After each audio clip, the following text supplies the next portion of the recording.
আসসালামু আলাইকুম, সবাই ভালো আছেন? আজকে আরেকটা নতুন রেসিপি নিয়ে আবারও চলে আসলাম। এই যে দেখুন, পেঁয়াজ আছে, মিষ্টি কুমড়া, গাজর, পাতাকপি, বিট, এগুলো আমি সব কেটে নিয়েছি। এগুলো ভালো করে ধুয়ে লবণ দিয়ে এবার একটু মাখিয়ে রাখবো। কিছুক্ষণ মাখিয়ে রাখার পরে দেখুন এই পানিগুলো সুন্দর করে চিপে নিয়ে পানিগুলো ফেলে দিব, দিয়ে ভালো করে চিপে নেব।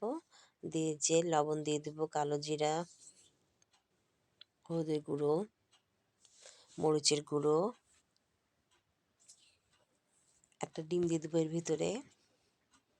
আর এগুলোর পাউরুটি গুঁড়া করে রেখেছি, এগুলোর ভিতরে মাখিয়ে দিব।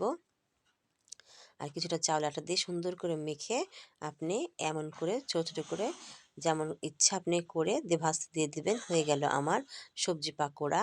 খেতে খুব সুন্দর হয়েছে, মুচমুচা আর অনেক টেস্টি লাগছে। সবাই ভালো থাকবেন, সুস্থ থাকবেন। আল্লাহ হাফেজ।